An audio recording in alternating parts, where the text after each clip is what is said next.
Hello, it is Kelly with Gia's Italian Kitchen, and Nana is back.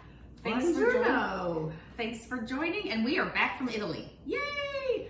Well, not yay. Like, we want to go back to Italy. Definitely. Our bags are packed. Oh my goodness. So today we are making the pizza dough, which was one of our favorite nights. We did a pizza making class when we were in Italy at the villa that we were staying in. And we made the homemade dough and pizzas in the outdoor pizza oven, and it was amazing. So tonight, one of our episodes is to make the pizza in an outdoor pizza oven. However, right now we're gonna make the dough because it needs to sit. It needs to sit. Yeah, so just a quick little video here today to show you how to make the dough, and then we're gonna kind of set it aside, and then if you have signed up for the course tonight, we will rejoin you at 6 o'clock Central Time to make the pizzas. So let's get going. So we're gonna do 2 batches. We're gonna do one in the KitchenAid mixer and one by hand so that you can see both.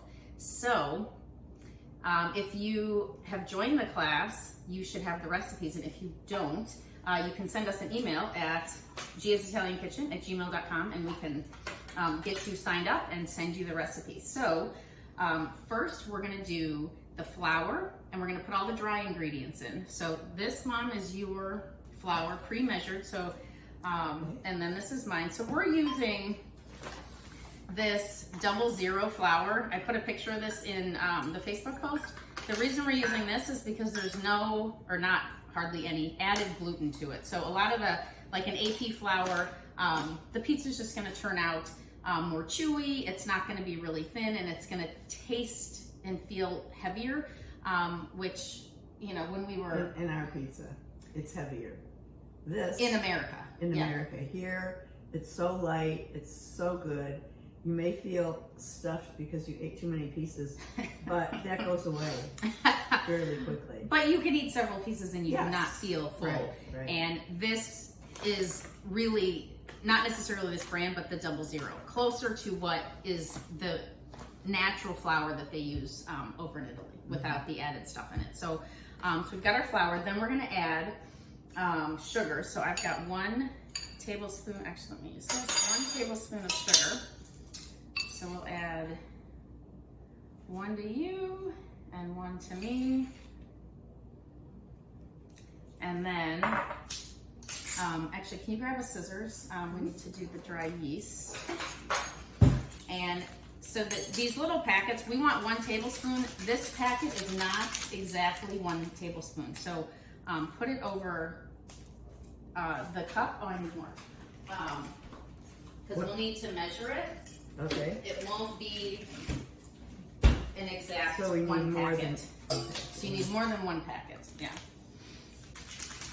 Here, and then I can hold the spoon for you. So it'll be a whole one of those, and then a little bit of the next one. Right. So this is just, that's enough. The active yeast. It's not the quick yeast. Hang on to that. We'll put it in mine. Right. It's not the quick rise because we are going to let this sit and actually rise for at least an hour. But if you can, more than an hour. 2 or more is better. When we were over there, Susanna made the dough in the morning, and then she let it sit out, covered, but for like the whole day. So. You can do that too. Make it in the morning. Okay, so finish, yeah. But so you don't need the quick rise. You just need regular active dry yeast. You need a little bit more, don't you? I think that's, isn't it? You think we need more? Right. Here. We can do a little more sprinkle. Although I dropped. Oh, you dropped some. No, it's still pretty low. Yeah, give me just a little bit more.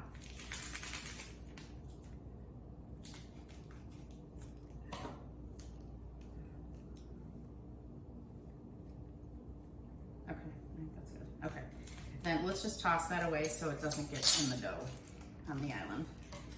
And then we need some salt. So I'm just using regular table salt. You don't want to use like crystal, you know how some of the sea salts, which I love sea salt and I use that a lot to cook with, but you need it to be ground because you want it to incorporate into here. So if they're kind of the chunky ones that you need the salt grinder for, either grind it or use the table salt.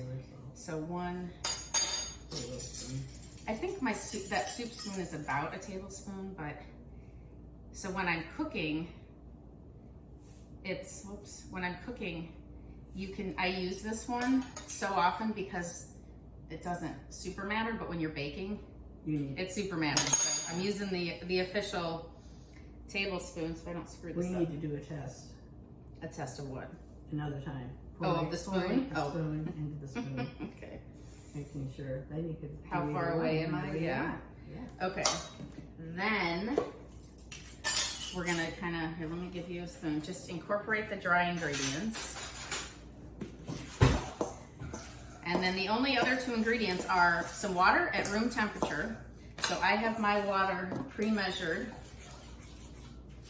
We need 1.5 cups. For each. Oh, shoot. Yeah, we need 2 of those. Okay. Okay, We'll get another one. Okay. And then some olive oil. So before we do that, let's show them the olive oil. So we went to, it's called Tamburini. It's a little vineyard that was near the villa that we went to. And we did a wine tasting, but they also make olive oil. And it is, it's just unlike any other olive oil. The whole area of Tuscany has many olive trees. Smells like olives. Yeah, but they're all made for olive oil. They don't make use any of their olives to eat. It's all made into olive oil in Tuscany.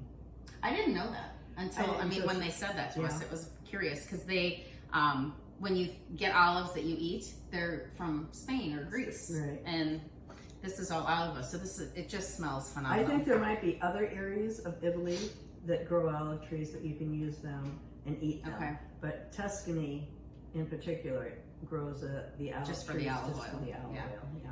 It was cool. Just droves and droves as you're walking around and driving around of the olive. Like you think of a vineyard, a wine vineyard, it's the olive trees all over the place. It was so cool. Okay, so Mom, why don't you put yours in the Cuisinart? My dry. Your dry? Yeah, in the KitchenAid. So the attachment, you can see this on the screen. Let me bring it up here. Is the claw. So different than you would use like to whisk something or to mix like a cookie dough, because we want this to form into a ball. So we'll get this down, and then do you want to plug that in? Mm-hmm. And then, let's see, let me get a bowl and I'll dump my water in here so you can measure into here. Okay. And then what we're gonna do is slowly add the water. Okay, so you need 1.5 cups of kind of room temperature water. So I'm gonna add the water slowly, and then we'll add the olive oil at the end. And then we're gonna knead the dough. So you can use a spoon, but if you've watched any of my episodes, you know whether we're making meatballs or pasta dough, you kind of need to use your hands. So if you haven't washed your hands, go wash your hands.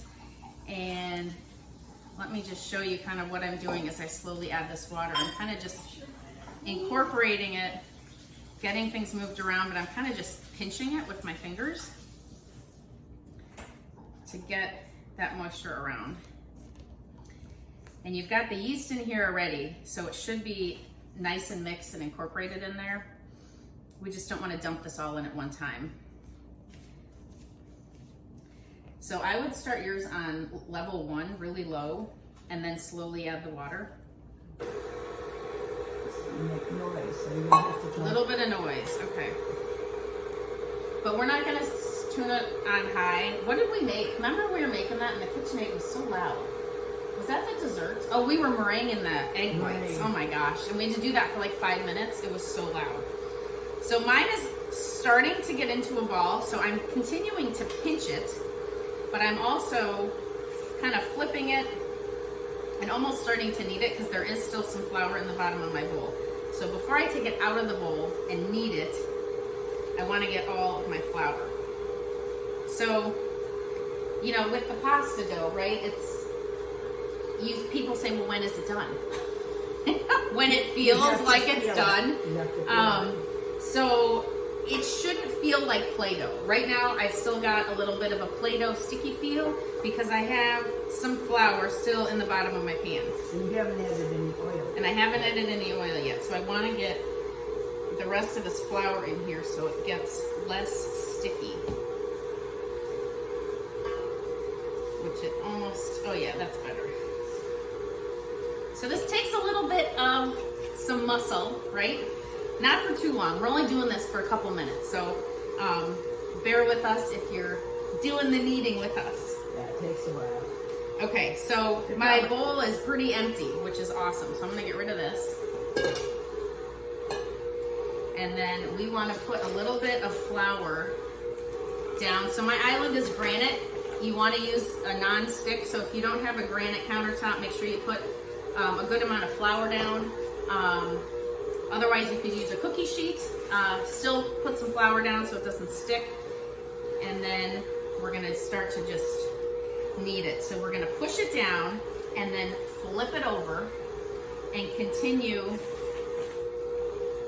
I'm gonna add a little more flour because I'm still a little bit sticky. So we're kind of folding it and then pushing it over. So, actually, your hands aren't dirty yet. Can you open the olive oil and give me just a little drizzle?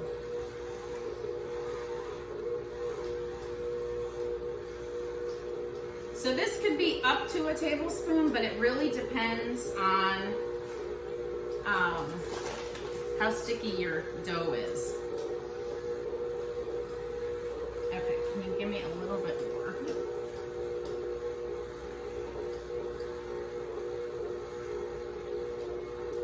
Oh, it's gonna be so good with this olive oil. I wish you could smell it. It smells like an olive tree. It just smells different than olive oil that you buy here in the grocery store. It's crazy. And I'm gonna keep putting some flour down so I don't stick. Turn and fold, and turn and fold. Let me get this off my hands. I get a little bit of sticky stuff on my hands. How's your bowl looking? My bowl is all the flour has been used. Look at that. Okay, so let's unplug so we don't electrify ourselves. Oh, I'm gonna need this. You are gonna need this. Okay. Yes. So the KitchenAid is just to mix. So it's kind of just making that a little bit easier. And yours looks like you need some flour too. Some flour. So let's get you a little station here as well. Yep. And then I'm gonna give you more flour because you're gonna probably fold more flour into theirs. Yours looks pretty sticky. So mine, here, can you take your dough ball? Yeah. Let's just bring this up to the camera so that they can kind of see the difference. Oh, gee.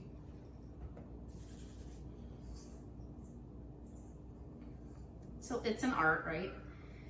So without putting more flour on it, just let's bring this closer. So mine is, you can kind of press it down and it bounces back. Hopefully you can see how it's sticky. You press it down in your thumb and you stick. And it looks like there's peaks. You need to add more flour. I think mine is good. I'm gonna knead mine and you need to knead and add flour. You want me to, or you got it? Okay. So we're just gonna knead this for a couple more minutes. And then, you know, if you don't want this much pizza, this will keep in the fridge for about a week. What I would do when we're done with this, we're gonna cut it and put it into Ziplocs. I would put them in Ziplocs individually after you've cut them. So one of these recipes, this ball is gonna make 6 little pizzas. That'll be probably about that big, so about an individual size if you think of when you've gone to, you know, a pizzeria or a pizza oven, if you have a pizza oven local. And then in the freezer, we're gonna probably use that and put it in the freezer.